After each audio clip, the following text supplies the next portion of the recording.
King Arthur's Court, by Mark Twain, Chapter 40, 3 Years Later. When I broke the back of knight-errantry that time, I no longer felt obliged to work in secret. So the very next day I exposed my hidden schools, my mines, and my vast system of clandestine factories and workshops to an astonished world. That is to say, I exposed the 19th century to the inspection of the 6th. Well, it is always a good plan to follow up an advantage promptly. The knights were temporarily down, but if I would keep them so, I must just simply paralyze them. Nothing short of that would answer. You see, I was bluffing that last time in the field. It would be natural for them to work around to that conclusion if I gave them a chance, so I must not give them time, and I didn't. I renewed my challenge, engraved it on brass, posted it up where any priest could read it to them, and also kept it standing in the advertising columns of the paper. I not only renewed it, but added to its proportions. I said, name the day, and I would take 50 assistants and stand up against the massed chivalry of the whole earth and destroy it. I was not bluffing this time. I meant what I said. I could do what I promised. There wasn't any way to misunderstand the language of that challenge. Even the dullest of the chivalry perceived that this was a plain case of put up or shut up. They were wise, and did the latter. In all the next 3 years they gave me no trouble worth mentioning. Consider the 3 years sped. Now look around on England, a happy and prosperous country, and strangely altered. Schools everywhere, and several colleges, a number of pretty good newspapers. Even authorship was taking a start. Sir Dinadan, the humorist, was first in the field with a volume of gray-headed jokes which I had been familiar with during 13 centuries. If he had left out that old rancid one about the lecturer, I wouldn't have said anything, but I couldn't stand that one. I suppressed the book and hanged the author. Slavery was dead and gone. All men were equal before the law. Taxation had been equalized. The telegraph, the telephone, the phonograph, the typewriter, the sewing machine, and all the 1,000 willing and handy servants of steam and electricity were working their way into favor.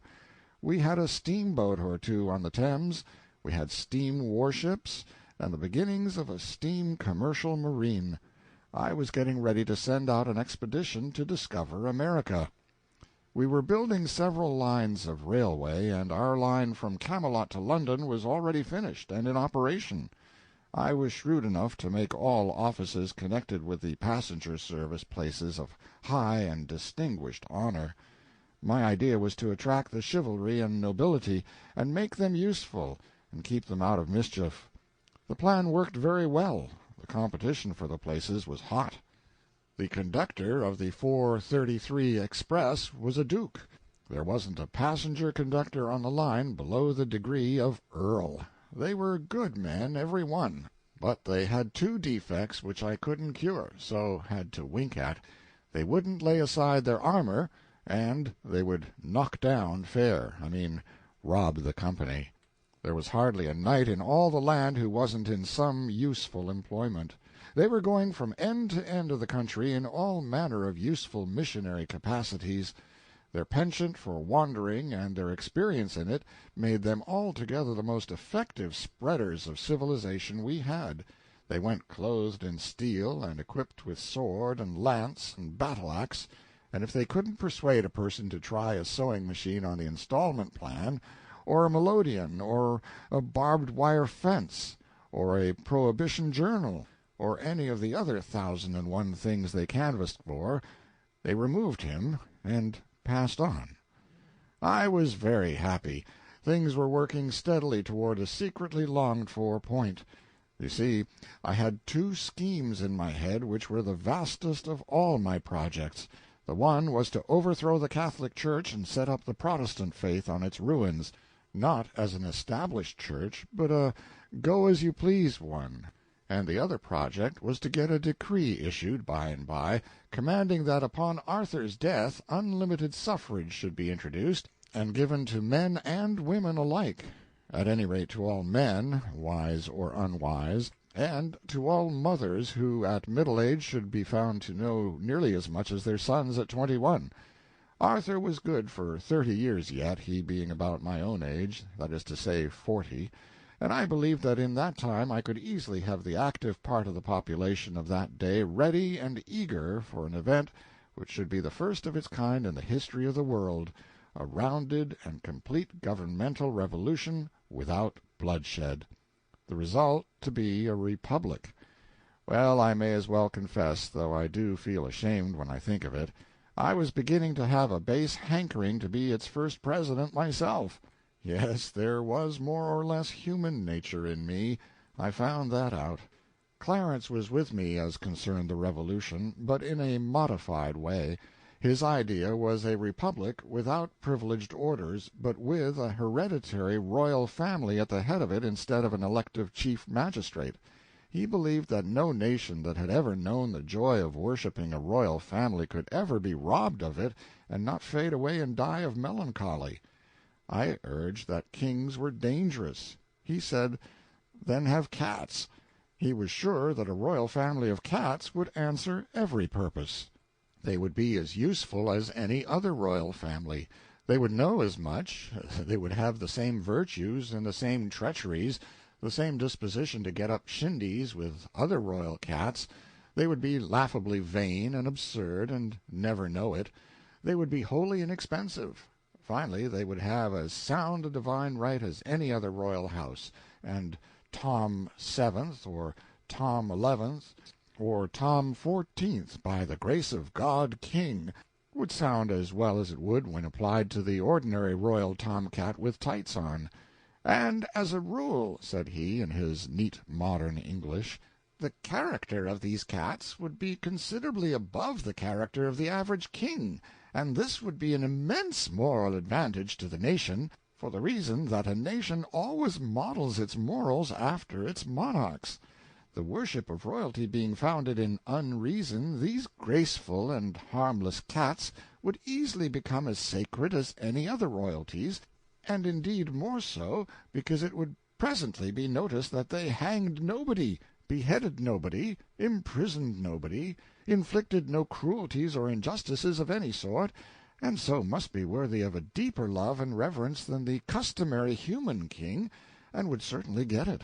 The eyes of the whole harried world would soon be fixed upon this humane and gentle system, and the royal butchers would presently begin to disappear.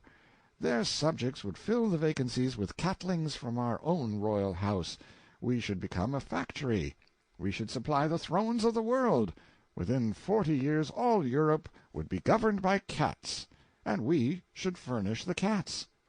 The reign of universal peace would begin then, to end no more forever. Meow! Wow!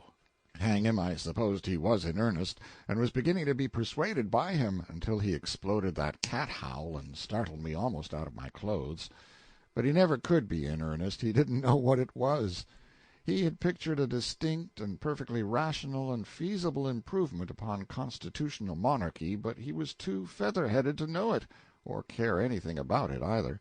I was going to give him a scolding, but Sandy came flying in at that moment, wild with terror, and so choked with sobs that for a minute she could not get her voice.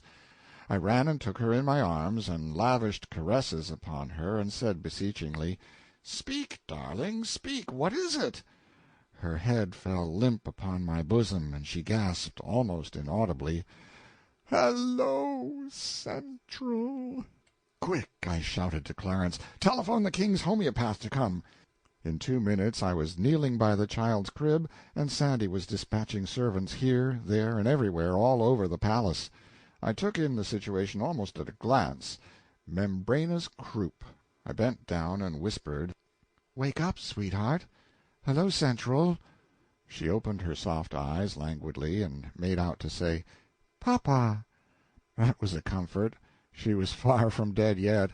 I sent for preparations of sulphur. I rousted out the croup kettle myself, for I don't sit down and wait for doctors when Sandy or the child is sick.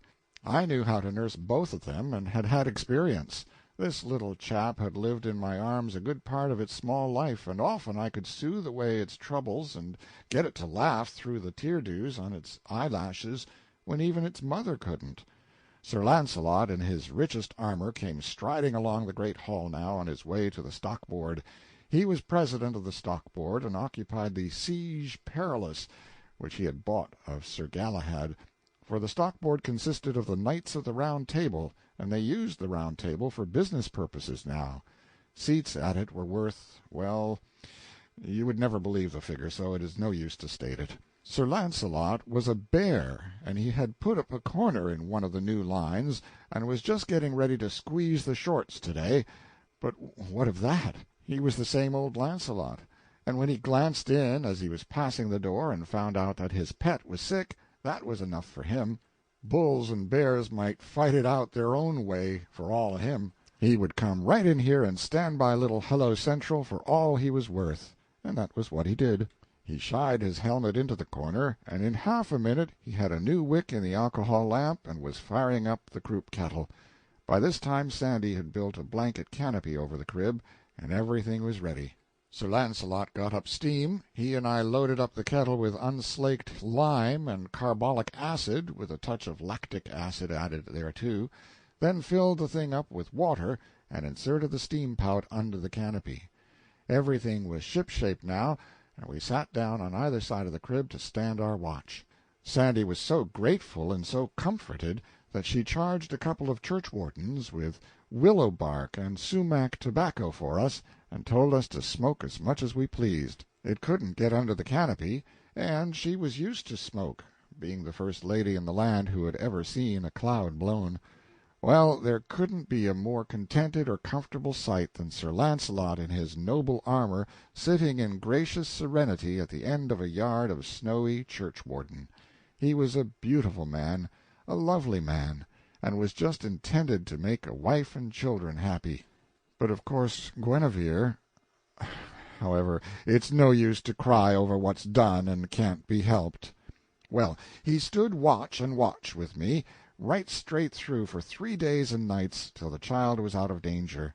Then he took her up in his great arms and kissed her, with his plumes falling about her golden head, then laid her softly in Sandy's lap again, and took his stately way down the vast hall between the ranks of admiring men-at-arms and menials, and so disappeared.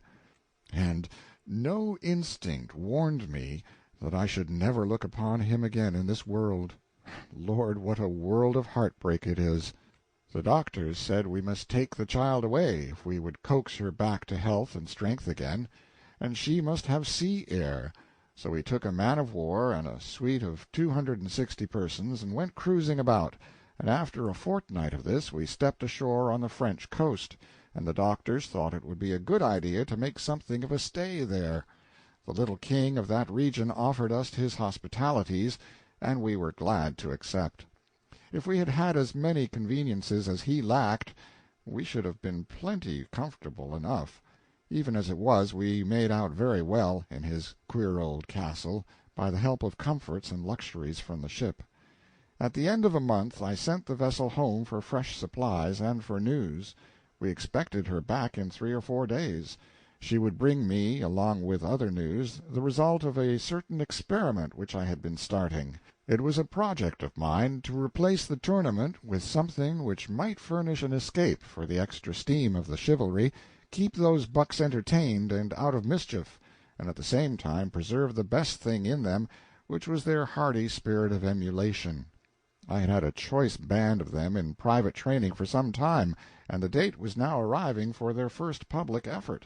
This experiment was baseball. In order to give the thing vogue from the start, and place it out of the reach of criticism, I chose my nines by rank, not capacity. There wasn't a knight in either team who wasn't a sceptred sovereign. As for material of this sort, there was a glut of it always around Arthur. You couldn't throw a brick in any direction and not cripple a king. Of course, I couldn't get these people to leave off their armor. They wouldn't do that when they bathed. They consented to differentiate the armor so that a body could tell one team from the other, but that was the most they would do. So one of the teams wore chain-mail ulsters, and the other wore plate armor made of my new Bessemer steel. Their practice in the field was the most fantastic thing I ever saw.